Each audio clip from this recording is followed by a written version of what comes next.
दोस्तों play station controller से चलने वाला और कैंपिंग वर्ल्ड से खरीदे गए कंपोनेंट से बने सबमरीन की न्यूज और इसकी सेफ्टी से जुड़े सवालात सामने आए। इसकी सेफ्टी पर पहले से ही डाउट्स थे और इसे बहुत ही ज्यादा खराब तरीके से कंस्ट्रक्शन किए जाने का इल्जाम लगाया गया। Just seemed a bit shoddy.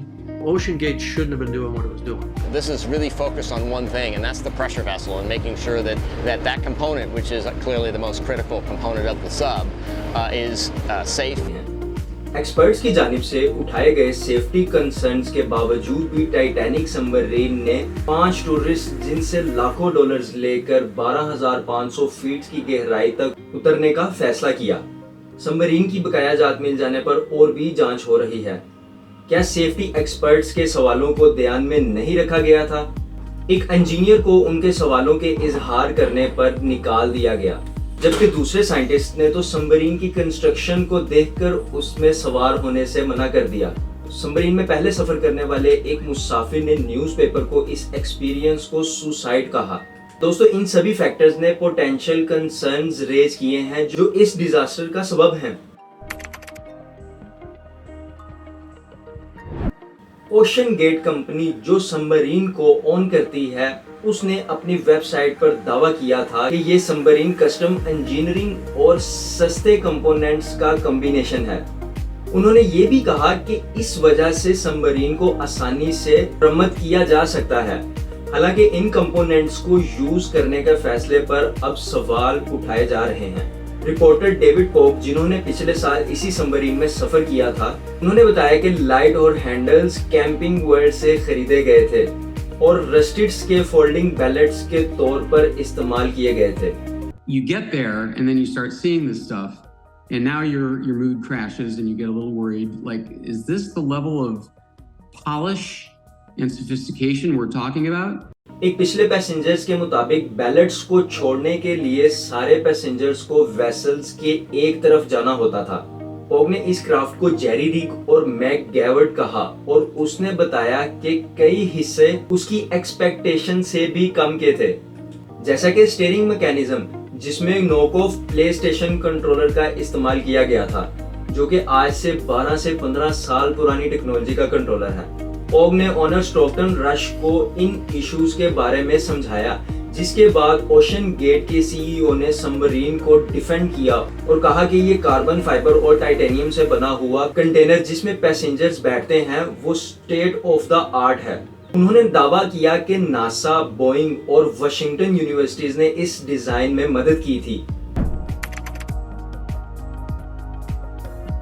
Mister rush ने दावा किया कि अगर सभी दूसरे कंपोनेंट्स खराब हो जाएं, तब भी सबमरीन सेफ रहेगी। हालांकि उन्होंने द अनसंग साइंस पॉडकास्ट में एडमिट किया था कि उनका सबसे बड़ा डर सबमरीन का अटक कर फंस जाना और ऊपर ना निकल पाना है। टाइटन के कम्युनिकेशन सिस्टम की सेफ्टी से जुड़े कंसर्न्स उठाए गए थे।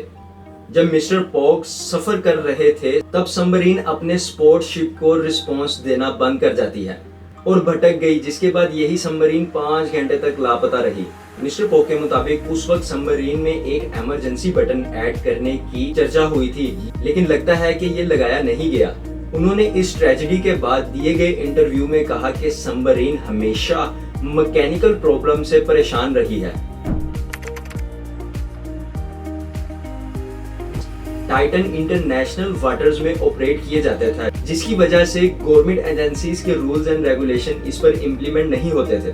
मिस्टर पॉक को सबमरीन में सवारी से पहले एक वेवर पर साइन भी करवाए गए थे, जिसमें उन्हें ये एक्नॉलेज किया गया था कि ये एक्सपेरिमेंटल क्राफ्ट है और किसी भी रेगुलेटरी बॉडी से अप्रूवल नहीं लिया गया है। ओशन गेट ने दावा किया कि इस सबमरीन को क्लासिफाइड नहीं किया जा सकता क्योंकि इसने मौजूदा इंडस्ट्री पैराडिग्म से बाहर किया हुआ टेक्नोलॉजी का इस्तेमाल किया गया था। उन्होंने कहा कि इस सबमरीन के लिए सर्टिफिकेशन लेना एक लंबा प्रोसेस है क्योंकि मौजूदा स्टैंडर्ड्स की कमी की वजह से ये टाइम ले सकती है, जिसको इन्होंने अननेसेसरीली स्लो भी समझा। कंपनी मानती थी कि सर्टिफिकेशन प्रोसेस रैपिड इनोवेशन को रोक देता है और सिर्फ क्लासिफिकेशन ही सेफ्टी को इंश्योर करने के लिए काफी नहीं है। सीईओ स्टॉकिन रश ने सेफ्टी के मामले कहा कि समुद्री अंडर सी के कानून इनोवेशन को छोड़ के पैसेंजर्स की सेफ्टी को प्रायोरिटाइज्ड करते हैं टाइटन इस तरह की बनाई गई पहली सबमरीन नहीं थी, लेकिन ये पहली थी जो टूरिस्ट को अकोमोडेट करने के लिए डिजाइन की गई थी। दोस्तों, टाइटैनिक की खोज के अलावा मिस्टर रश ने इस सबमरीन को थर्मल वेंट्स और समुद्री लड़ाइयों के लिए भी यूज करने का इरादा किया था। मिस्टर रश ने सबमरीन इंडस्ट्री को एक्सक्लूसिवली सेफ बनाते हुए कहा कि 35 साल से पिछले किसी भी इंसिडेंट्स का सामना नहीं करना पड़ा है। उन्होंने CBS न्यूज के साथ एक इंटरव्यू में कहा कि अगर कोई सेफ रहना चाहता है तो वो बस अपने बिस्तर में सो जाए।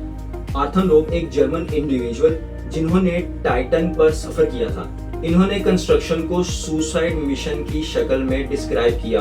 शुरू में लोब ने बताया कि सबमरीन सही तरीके से काम नहीं कर रही थी और जब इसका एक पार्ट गिर गया और एक जिप टाई से जोड़ा गया डाइव को उसी वक्त अबॉर्ट किया गया और इसके अलावा भी सबमरीन को इलेक्ट्रिकल प्रॉब्लम्स का सामना करना पड़ा।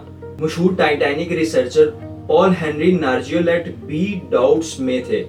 एक फ्रेंच मीडिया के इंटरव्यू में उन्होंने साफ साफ कहा कि उन्हें सबमरीन के कंपोनेंट मटेरियल डिजाइन पर यकीन नहीं था।